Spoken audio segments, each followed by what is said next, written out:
नमस्कार। दोपहर समाचार में आपका स्वागत है।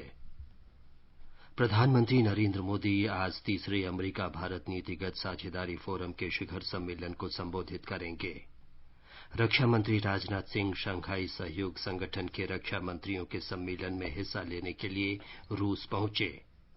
थल सेना प्रमुख जनरल मनोज मुकुंद नरवणे 2 दिन के दौरे पर लद्दाख में। कोविड से स्वस्थ होने वालों की दर 77% से अधिक हुई और 6 सदस्यीय केंद्रीय दल बाढ़ से हुए नुकसान का जायजा लेने के लिए बिहार के दौरे पर। दोपहर समाचार में सहयोगी नवीन सक्सेना के साथ मैं विमलेंदु पांडे। प्रधानमंत्री नरेंद्र मोदी आज तीसरे अमेरिका भारत नीतिगत साझेदारी फोरम के शिखर सम्मेलन को संबोधित करेंगे।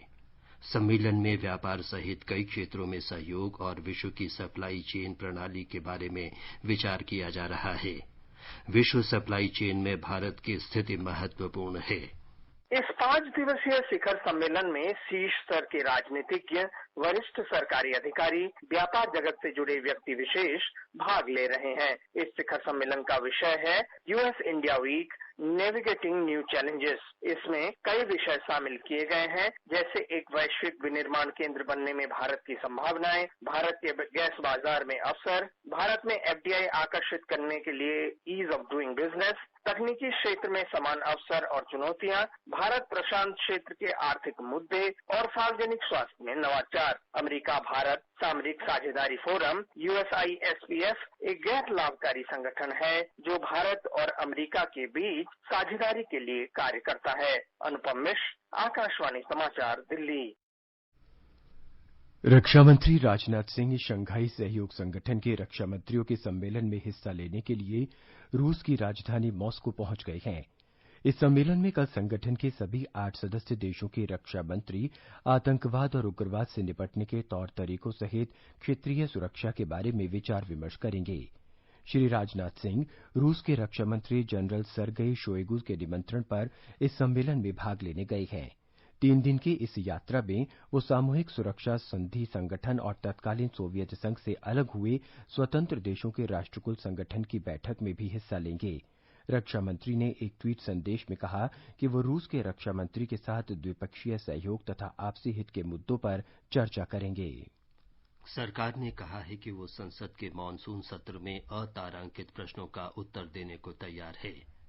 केंद्रीय संसदीय कार्य मंत्री प्रहलाद जोशी ने कहा कि सरकार बहस से नहीं भाग रही है और कार्य मंत्रणा समिति के निर्णय के अनुसार सभी मुद्दों पर चर्चा कराएगी। मैं स्पष्ट रूप से ये कहना चाहता हूं, तृणमूल कांग्रेस के राज्यसभा के नेता डेरेक ओब्रायन के अलावा सब पार्टी के नेता, जब हमने बात की, उन्होंने क्वेश्चन आवर सस्पेंड करने के लिए एग्री हुआ है। गवर्नमेंट के तरफ से मैं क्रिस्टल क्लियर करना चाहता हूं, कभी भी हमने ये नहीं कहा जीरो आवर नहीं रहेंगे। जीरो आवर रहेंगे और हमने तो सुझाव दिया है माननीय स्पीकर और माननीय चेयरमैन साहब को, आधा घंटा करने से ठीक होगा, लेकिन अल्टीमेटली स्पीकर साहब और चेयरमैन साहब इसके ऊपर निर्णय लेंगे। लोकसभा और राज्यसभा सचिवालय की अधिसूचना में कहा गया है कि 14 सितंबर से 1 अक्टूबर तक आयोजित इस सत्र के दौरान कोई अवकाश नहीं होगा। दोनों सदन शनिवार और रविवार को भी काम करेंगे। कोविड महामारी को देखते हुए सदनों की बैठक 2 पाली में सुबह 9 बजे से दिन में 1 बजे तक और फिर दोपहर बाद 3 बजे से शाम 7 बजे तक होगी। वित्त आयोग की आर्थिक परामर्श परिषद की एक बैठक कल होगी, जिसकी अध्यक्षता आयोग के अध्यक्ष एनके सिंह करेंगे। बैठक में सकल घरेलू उत्पाद जीडीपी की वृद्धि दर, केंद्र और राज्यों के कर स्वरूप, वस्तु तथा सेवा कर, क्षतिपूर्ति के भुगतान, राजस्व घाटा अनुदान और वित्तीय सुदृढ़ता के मुद्दे पर विचार विमर्श किया जाएगा। केंद्रीय मंत्रिमंडल ने राष्ट्रीय सिविल सेवा क्षमता निर्माण कार्यक्रम मिशन कर्मयोगी को स्वीकृति दे दी है। कल प्रधानमंत्री नरेंद्र मोदी की अध्यक्षता में हुई मंत्रिमंडल की बैठक में ये निर्णय किया गया। मिशन कर्मयोगी का लक्ष्य भविष्य के लिए ऐसे भारतीय लोक सेवक तैयार करना है जो अधिक रचनात्मक, चिंतनशील, नवाचारी, पेशेवर और तकनीकी रूप से सक्षम हों। केंद्रीय मंत्री प्रकाश जावड़ेकर ने कहा कि कर्मयोगी मिशन मानव संसाधन विकास की दिशा में सरकार की सबसे बड़ी पहल होगी। भर्ती होने के बाद विभिन्न कर्मचारी अधिकारी उनकी लगातार क्षमतावर्धन कैसे हो, कार्यक्षमता कैसे बढ़े और वो प्रभावी कैसे साबित हो, इसके लिए क्षमतावर्धन का एक लगातार कार्यक्रम चलेगा और उसका नाम कर्मयोगी योजना है। और 21वें सदी का सरकार के मानव संसाधन सुधार का एक बहुत बड़ा ये सुधार कहला जाएगा और लोगों की अपेक्षाओं पर खरे उतरने वाले अधिकारी तैयार करना इसका मूल मकसद है। आवासन और शहरी कार्य मंत्री हरदीप सिंह पुरी ने मेट्रो रेल सेवाएं बहाल किए जाने के संबंध में मानक संचालन प्रक्रिया के दिशा निर्देश जारी कर दिए हैं। मेट्रो रेल का परिचालन सोमवार से चरणबद्ध तरीके से शुरू होगा।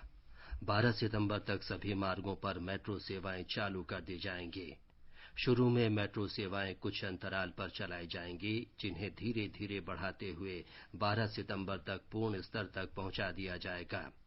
हमारी संवाददाता ने बताया है कि पहले चरण में मेट्रो सेवाएं 2 शिफ्टों में उपलब्ध रहेंगी।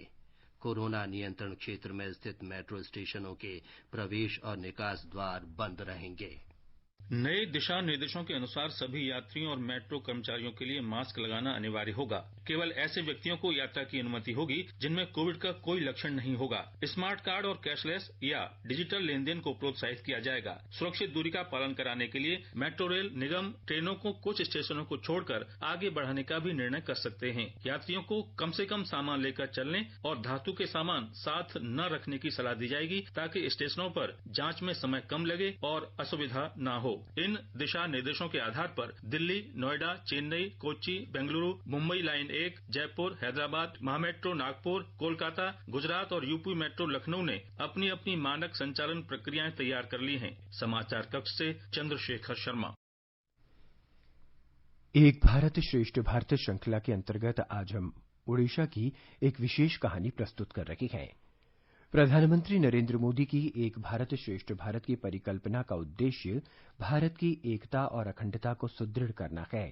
प्रधानमंत्री ने देश के विभिन्न राज्यों और केंद्र शासित प्रदेशों में रह रहे विभिन्न संस्कृति के लोगों के बीच तालमेल बढ़ाने के सिद्धांत को और सुदृढ़ करने के लिए ये योजना बनाई है।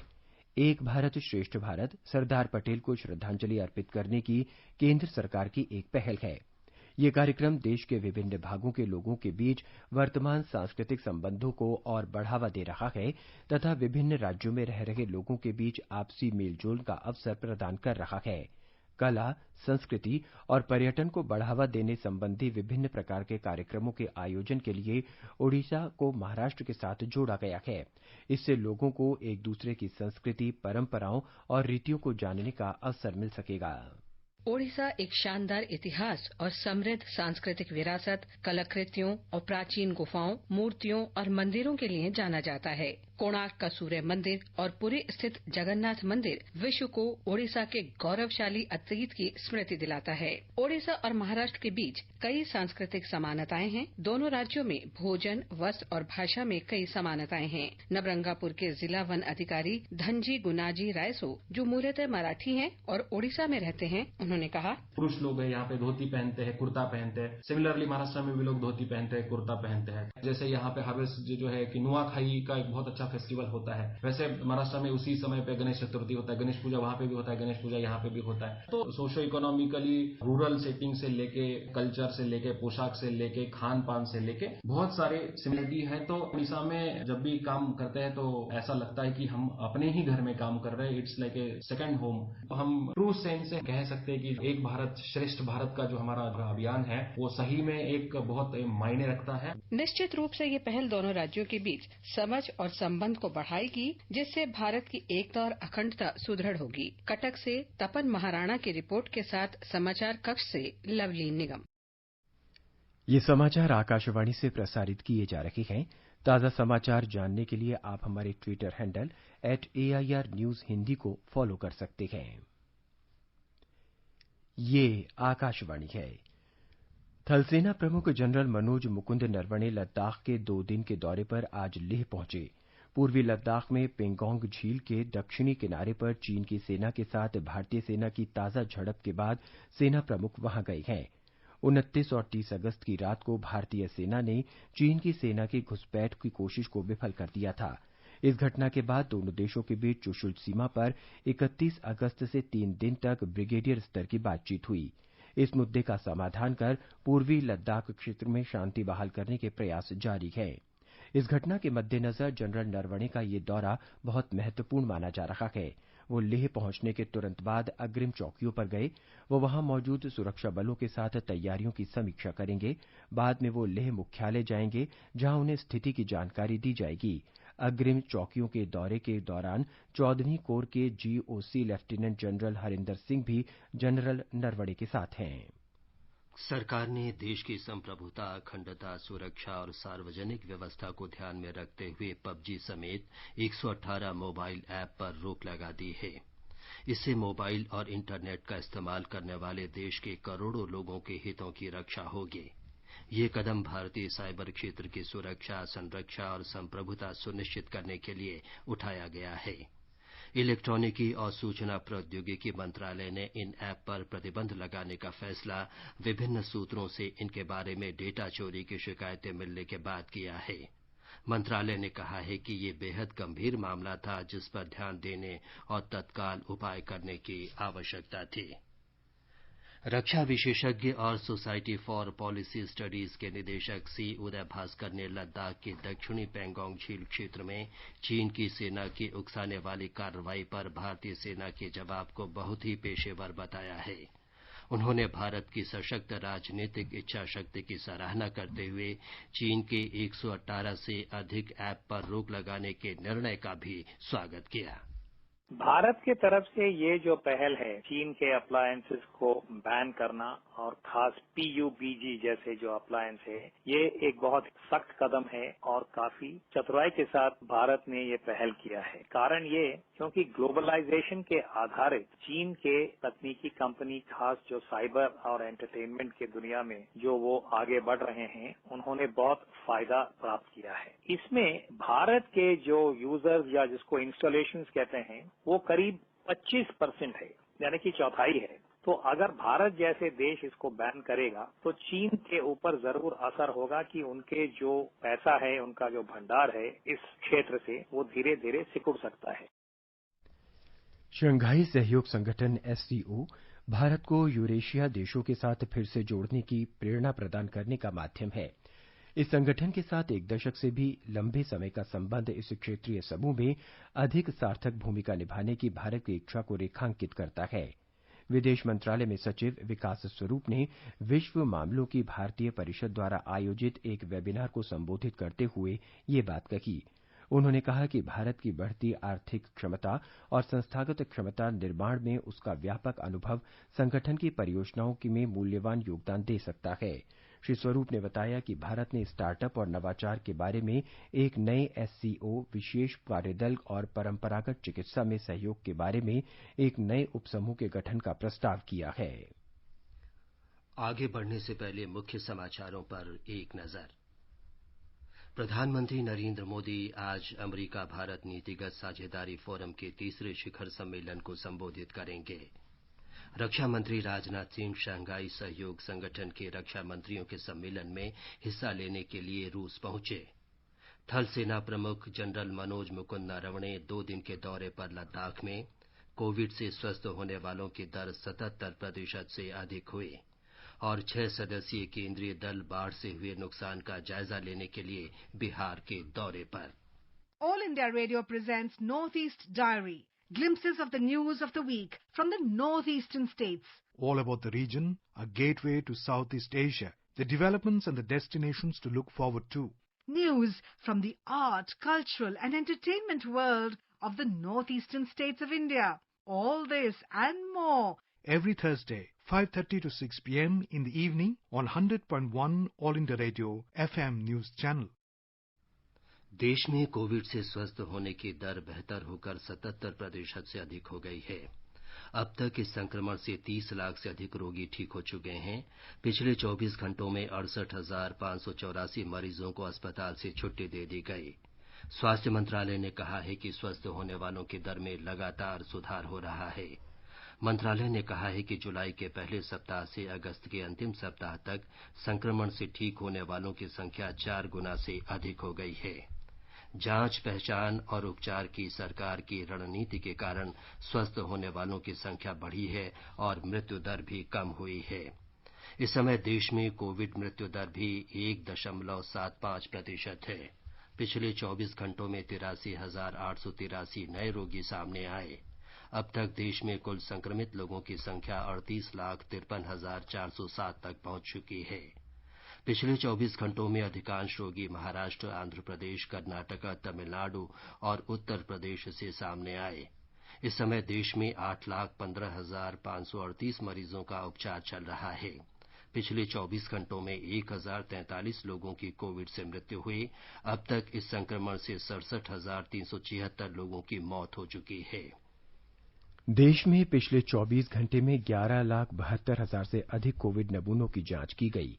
पिछले 5 महीनों में कोविड जांच में काफी वृद्धि हुई है। अब तक 4,55,09,380 नमूनों की जांच की जा चुकी है।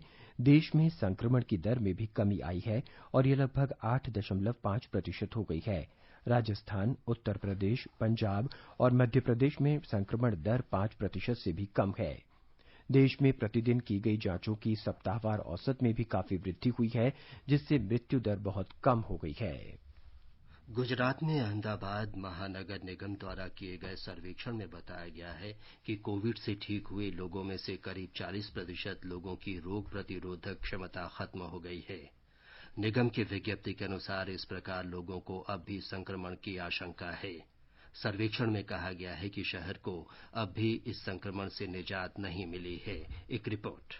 अहमदाबाद नगर निगम के मेडिकल ऑफिसर डॉक्टर बाविन सोलंकी ने कहा कि कोविड-19 संक्रमण के संबंध में किए गए दूसरे सर्वेक्षण में 10,000 लोगों को शामिल किया गया। उन्होंने कहा कि पहले के सर्वेक्षण में संक्रमण का दर 17.61 पाया गया था, जो दूसरे सर्वेक्षण में 23.24 पाया गया, जो 1.5 महीने के अंतराल में 5.5% की वृद्धि दर्शाता है। इससे यह भी संकेत मिलता है कि शहर में कोई सामूहिक रोग प्रतिरोधक शक्ति नहीं बनी है, क्योंकि हर्ड इम्यूनिटी के लिए 70 से 80% संक्रमण को जरूरी माना जाता है। नगर निगम द्वारा कोविड-19 से ठीक हुए लोगों में रोग प्रतिरोधक शक्ति का पता लगाने के लिए एक और सर्वेक्षण भी किया गया। यह सर्वेक्षण के अनुसार संक्रमण से ठीक हो चुके लोगों में से 40% ने अपनी रोग प्रतिरोधक शक्ति गंवा दी थी। योगेश पंड्या, आकाशवाणी समाचार, अहमदाबाद। दिल्ली में कोरोना संक्रमण के 2,509 नए मरीजों का पता चला है। संक्रमित व्यक्तियों की कुल संख्या 1,79,000 से अधिक हो गई है। अब तक 1,58,000 से अधिक व्यक्ति पूरी तरह स्वस्थ हो चुके हैं। मृतकों की संख्या बढ़कर 4,481 हो गई है। मिजोरम में पिछले 24 घंटों में कोरोना वायरस के 20 नए रोगियों का पता चला है और इस दौरान 49 मरीजों को अस्पताल से छुट्टी दे दी गई है। इसके साथ ही राज्य में कोविड मरीजों की कुल संख्या 1,040 हो गई है। सरकारी सूत्रों के अनुसार राज्य में अब तक 651 रोगी ठीक हो चुके हैं, जबकि 389 रोगियों का इलाज चल रहा है। तेलंगाना में कुल 1,13,000 मरीज ठीक हो चुके हैं। पिछले 24 घंटों के दौरान 2,611 लोगों के स्वस्थ होने के बाद उन्हें अस्पतालों से छुट्टी दे दी गई। वहां ठीक होने वालों की दर 74.9% हो गई है। अब तक 15,42,000 लोगों की जांच की जा चुकी है। कल तक 2,817 नए मामले सामने आए। आंध्र प्रदेश में अब तक रिकॉर्ड 38,43,000 से अधिक नमूनों की जांच की गई। पिछले 24 घंटों के दौरान राज्य में 60,804 नमूनों की जांच की गई और 10,399 से अधिक कोविड मरीज सामने आए। इस दौरान 8,454 रोगी ठीक हुए। पुद्दुचेरी में कोविड के 431 नए मामले सामने आए हैं। स्वास्थ्य विभाग के अनुसार 311 लोगों को इलाज के बाद छुट्टी दे दी गई है। महाराष्ट्र के उस्मानाबाद जिले में स्वास्थ्य सुविधाएं उपलब्ध कराने के लिए शहर के इंजीनियरिंग कॉलेज के छात्रावास में एक कोविड देखभाल केंद्र स्थापित किया गया है। हमारी संवाददाता ने बताया है कि इस विशेष केंद्र में 200 से अधिक रोगियों का निःशुल्क उपचार किया जा रहा है।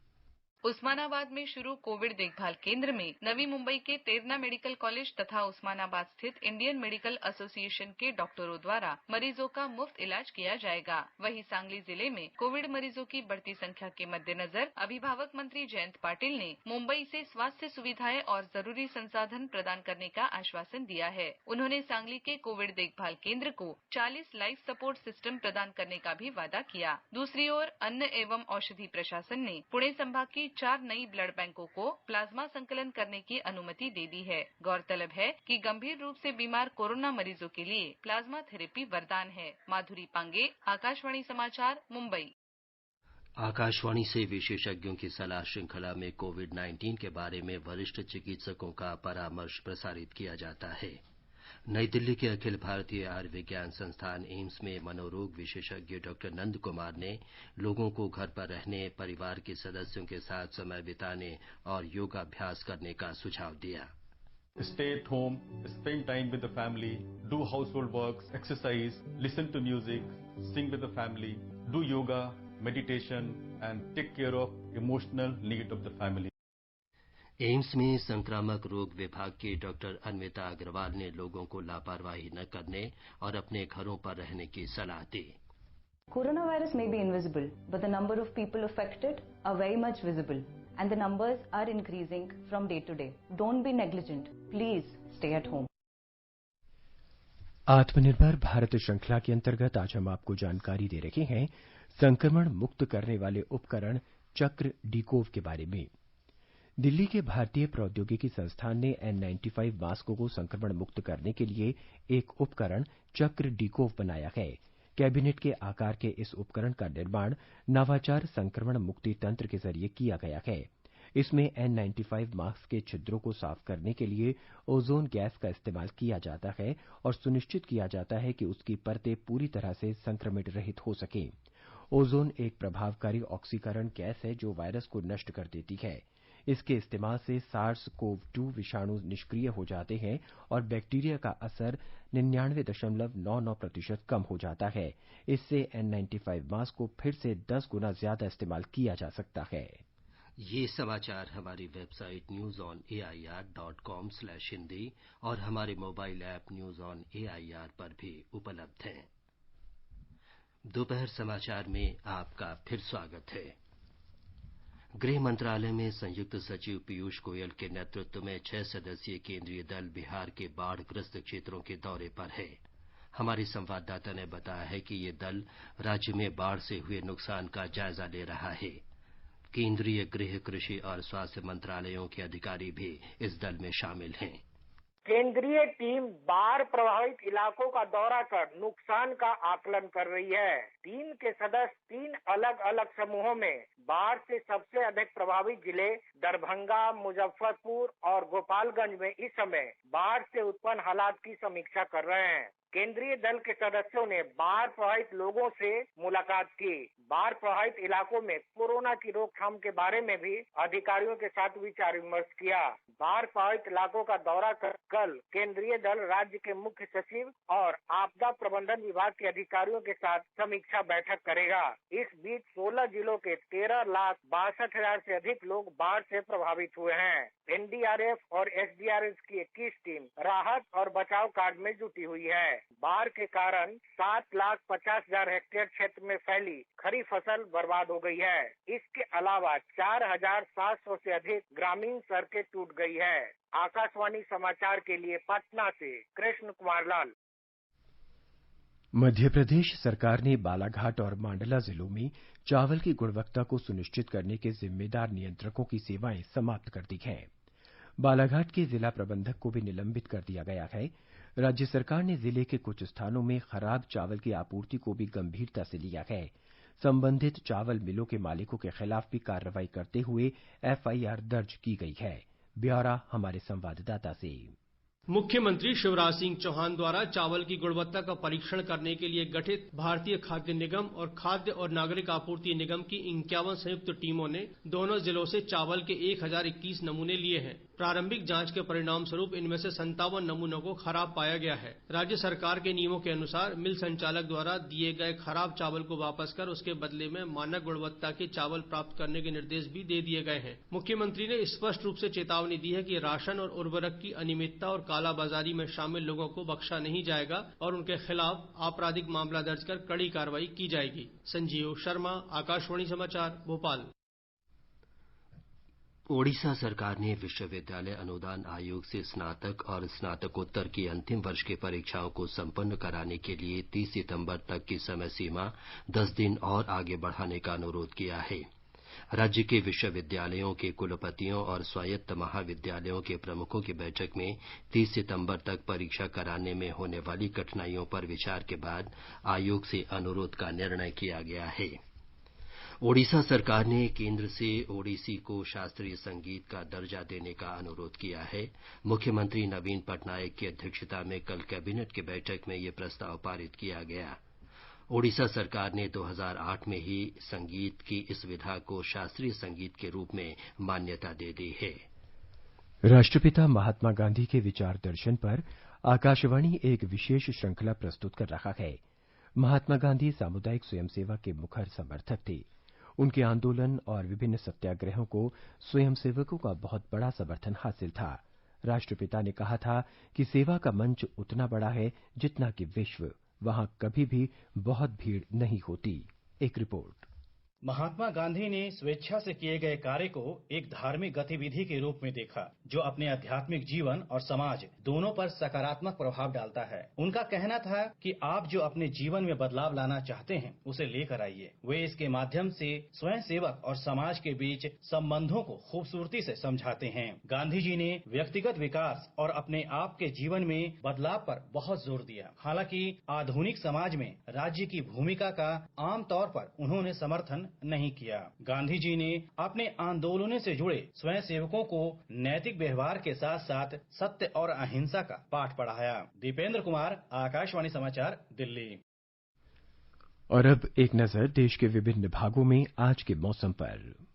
राष्ट्रीय राजधानी दिल्ली में आमतौर पर बादल छाए रहने और सामान्य वर्षा के आसार हैं। न्यूनतम तापमान 27 डिग्री सेल्सियस दर्ज किया गया। अधिकतम तापमान 35 डिग्री सेल्सियस के आसपास रहेगा। पश्चिम की बात करें तो मुंबई में भी बादल छाए रहने और हल्की वर्षा का अनुमान है। न्यूनतम तापमान 25 डिग्री सेल्सियस रिकॉर्ड हुआ और अधिकतम 31 डिग्री सेल्सियस रहने का अनुमान है। चलें चेन्नई तो वहां आमतौर पर बादल छाए रहेंगे। तापमान 26 और 33 डिग्री सेल्सियस के बीच रहेगा। बात करें पूरब की तो कोलकाता में आंशिक रूप से बादल छाए रहने और 1 या 2 बार बारिश या छींटे पड़ने की संभावना है। न्यूनतम तापमान 27 डिग्री सेल्सियस रहा और अधिकतम 28 डिग्री सेल्सियस रहने का अनुमान है। वहीं उत्तर में केंद्र शासित प्रदेश जम्मू कश्मीर के जम्मू में न्यूनतम तापमान 26 और अधिकतम 34 डिग्री सेल्सियस तक रह सकता है। जम्मू में आमतौर पर बादल छाए रहने और सामान्य वर्षा की संभावना है। श्रीनगर में तापमान 17 और 31 डिग्री सेल्सियस के बीच रह सकता है। शहर में आंशिक रूप से बादल छाए रहने और बारिश होने या गरज के साथ आंधी चलने की संभावना है। वहीं गिलगित में न्यूनतम तापमान 15 डिग्री सेल्सियस रिकॉर्ड हुआ, जबकि अधिकतम 23 डिग्री सेल्सियस रहने की संभावना है। शहर में आंधी के साथ बारिश होने की संभावना है। मुजफ्फराबाद में आंधी के साथ बारिश होने की संभावना है। न्यूनतम तापमान 19 डिग्री सेल्सियस दर्ज हुआ और अधिकतम 23 डिग्री सेल्सियस रहने का अनुमान है। पूर्वोत्तर चलें तो गुवाहाटी में भी बादल घिरे रहने के साथ 1 या 2 स्थानों पर वर्षा होने या गरज के साथ छींटे पड़ने के आसार हैं। समाचार कक्ष से अलका सिंह। ट्विटर प्रबंधन ने कहा है कि प्रधानमंत्री नरेंद्र मोदी के व्यक्तिगत वेबसाइट से जुड़ा हैक किया गया अकाउंट अब बहाल कर दिया गया है। ट्विटर के प्रवक्ता ने कहा कि वो इस स्थिति की गहन जांच कर रहे हैं। संबंधित अकाउंट में करीब 25 लाख फॉलोअर्स थे। इससे पहले 15 जुलाई को Barack Obama, Elon Musk, Bill Gates और जेफ बेजोस जैसे दिग्गज लोगों के अकाउंट हैक कर लिए गए थे। बांग्लादेश के उच्च न्यायालय ने एक महत्वपूर्ण निर्णय में आदेश दिया है कि हिंदू पत्नी अपने मृतक पति की समूची संपत्ति के हिस्से की हकदार है। इससे पहले हिंदू विधवा केवल पति की भू संपदा में हिस्सेदारी ले सकती थी। अंत में मुख्य समाचार एक बार फिर। प्रधानमंत्री नरेंद्र मोदी आज अमेरिका भारत नीतिगत साझेदारी फोरम के तीसरे शिखर सम्मेलन को संबोधित करेंगे। रक्षा मंत्री राजनाथ सिंह शंघाई सहयोग संगठन के रक्षा मंत्रियों के सम्मेलन में हिस्सा लेने के लिए रूस पहुंचे। थल सेना प्रमुख जनरल मनोज मुकुंद नरवणे 2 दिन के दौरे पर लद्दाख में। कोविड से स्वस्थ होने की दर 77% से अधिक हुई और 6 सदस्यीय केंद्रीय दल बाढ़ से हुए नुकसान का जायजा लेने के लिए बिहार के दौरे पर। इसके साथ ही दोपहर समाचार का ये अंक समाप्त हुआ। नमस्कार।